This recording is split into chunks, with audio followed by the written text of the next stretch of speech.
आज का दिन जो 26 जनवरी का दिन है, ये वो दिन है जिस दिन कानून नाफिज हुआ था। और हम सब जानते हैं कि अंग्रेजों के पंजों से, अंग्रेजों के जंजीरों से हमारा मुल्क, हमारा देश भारत 15 अगस्त को आजाद हुआ था। और उसके बाद से कानून साज कमेटी को कानून बनाने का हुक्म दिया गया। उन लोगों ने कानून बनाया और 1949 तक उन्होंने कानून बनाकर मुकम्मल किया। और 24 जनवरी 1950 तक बनाए गए कानून पे कुछ तरमीमें की गई, कुछ बदलाव लाया गया, उसमें खूबसूरती लाई गई।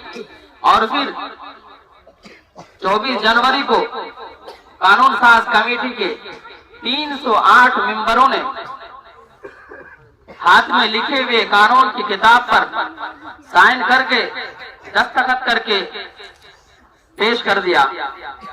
और उसके 2 दिन के बाद 26 जनवरी 1950 को ये कानून नाफिज कर दिया गया। दरअसल 26 जनवरी चुनने की वजह यह है कि इंडियन नेशनल कांग्रेस सन 1930 को इसी 26 जनवरी के दिन ही एक मीटिंग करी थी और इस मीटिंग में हिंदुस्तान की खुद मुख्तारी का ऐलान किया था। उसी वजह से इसी 26 जनवरी के दिन को चुना गया। और 26 जनवरी के दिन 26 जनवरी 1985 से यम जमहूरिया के नाम से मौसूम होने लगा। आज का दिन बहुत ही अहम और बहुत ही इम्पोर्टेंट है हमारे लिए, देश के एक एक नागरिकों के लिए, हमारे भाइयों और बंधुओं के लिए। 26 जनवरी का दिन हमें समझना चाहिए कि ये कौन दिन है। हमें समझना चाहिए इसकी अहमियत को, और जो लोग नहीं समझते इसकी अहमियत को, उन तक ये आवाज है, मैसेज पहुंचाने की जरूरत है। ये 26 जनवरी का दिन हमारे लिए कितना अहम है और कितना इम्पोर्टेंट है। दोस्तों, 26 जनवरी जिसे हम रिपब्लिक डे, यौम जमहूरिया कहते हैं, समझने की जरूरत है कि यौम जमहूरिया का मतलब क्या होता है, इसकी मीनिंग क्या होती है। जमहूरिया का लफ्ज दूसरी जबानों से आई है, जिसको अंग्रेजी जबान में रिपब्लिक डे कहा जाता है और जमहूरियत का जमहूरियत डेमोक्रेसी कहा जाता है। इंग्लिश लफ्ज में जमहूरियत को डेमोक्रेसी कहा जाता है। और डेमोक्रेसी का मफहूम क्या होता है? डेमोक्रेसी का मफहूम बहुत सारे लोगों ने बहुत सारी तारीफात की है, लेकिन सबसे अहम और सबसे खूबसूरत तारीफ जो की है तो अमेरिका का सदर इब्राहिम लिंकन ने जो तारीफ की है वो सबसे खूबसूरत तारीफ है।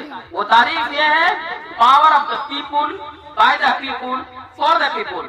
यानी लोगों की ताकत, आवाम की ताकत, आवाम के जरिए और आवाम ही के लिए। लेकिन अफसोस कि आज जब हम अपने हिंदुस्तान को देखते हैं और अपने हिंदुस्तान के हालात को देखते हैं, सिपाहियों के मकासद को देखते हैं, तो हमें रोना आता है। तो उन्होंने इस मकसद से हमारे हिंदुस्तान को आजाद किया कि एक आदमी आजाद होकर, खुद मुख्तार होकर और पूरी आजादी के साथ अपनी जिंदगी गुजार सके और हर एक मामले में खुद मुख्तार हो, खुद आजादी हो। लेकिन खास किस्म के लोग हमें एक दूसरे से बांट ले, एक दूसरे से तकसीम करने और धर्म की राजनीति करने के लिए अड़े हुए हैं। और हमें हिंदू, मुस्लिम, सिख, ईसाई सबको बांटने में तुले हुए हैं। एक दूसरे के बीच नफरत डालने के, नफरत की बीज बोने में तुले हुए हैं। और जगह ब जगह वो लोग नफरत की आग लगाते हैं।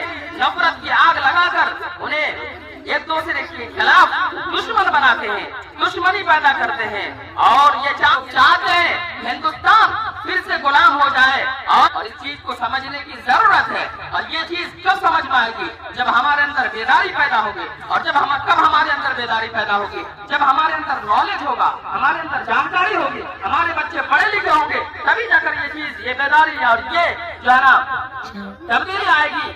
जो लोग हमारे आजाद हिंदुस्तान को फिर से गुलाम बनाने के चक्कर में लगे हुए हैं। मेरे दोस्तों, ये चीज अगर हमारे अंदर नहीं समझेंगे, हमारी नस्लें आने वाली नस्लें नहीं समझेंगी और हमारे बुजुर्गान नहीं समझेंगे और ना समझी की वजह से अगर ये रवैया बाकी रह गया, हम यकीन मानिए कि हमारे आने वाली नस्लें गुलाम पैदा होंगी और गुलाम होकर मरेंगी। इसलिए हमें बेदार होने और बेदार मसीह की जिंदगी गुजारने की जरूरत है और हर एक बच्चे को आप तालीम दीजिए, उनको बेदार कीजिए, आइंदा नस्ल को बेदार कीजिए ताकि आजाद होकर जिंदा हो और आजाद होकर मरने की उनके अंदर क्षमता पैदा हो, उनके अंदर ताकत पैदा हो। उनके आम भाइयों से, खासकर तिनखरिया, बैजनाथपुर, नक्कीपुर के बाशिंदों से कहूंगा कि आप अपने बच्चे को पढ़ाने की पुरजोश कोशिश कीजिए। आपको पता है कि आप गरीब तबके के लोग हैं, इसी वजह से ये मदरसा गरीब बच्चों के लिए किया गया है। आपको अगर तकलीफ होती है तो आप तकलीफ बर्दाश्त थोड़ा और ज्यादा कर ले और अपने बच्चों को बेदार करने के लिए, अपने बच्चों की भविष्य को अच्छा करने के लिए, अपने बच्चे की जिंदगी को संवारने के लिए और थोड़ी और ज्यादा तकलीफ उठा लीजिए। आपके बच्चे पढ़ने में कोताही करते हैं तो आपके बच्चों को ताकीद करने की जरूरत है। मैं मानता हूँ कि आप सुबह को घर से निकल पड़ते हैं, आपके बच्चे की खबर लेने के लिए नहीं है, तो आपके बच्चे की खबर आपके बच्चे की मां लेंगी।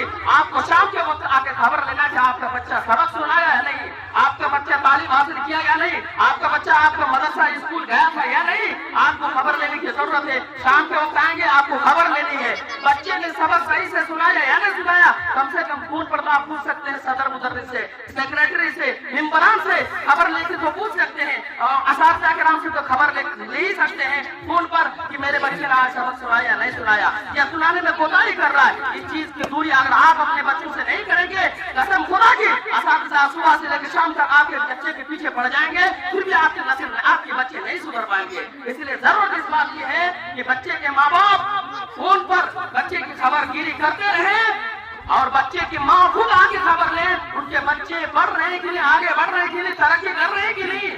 इन्हीं चंद कलमात के साथ मैं अपनी बातों को खत्म करता हूँ और तमाम बाशिंदों को फिर एक बार इस खुशी के मौका पर दिल की गहराई से शुक्रिया अदा करता हूँ।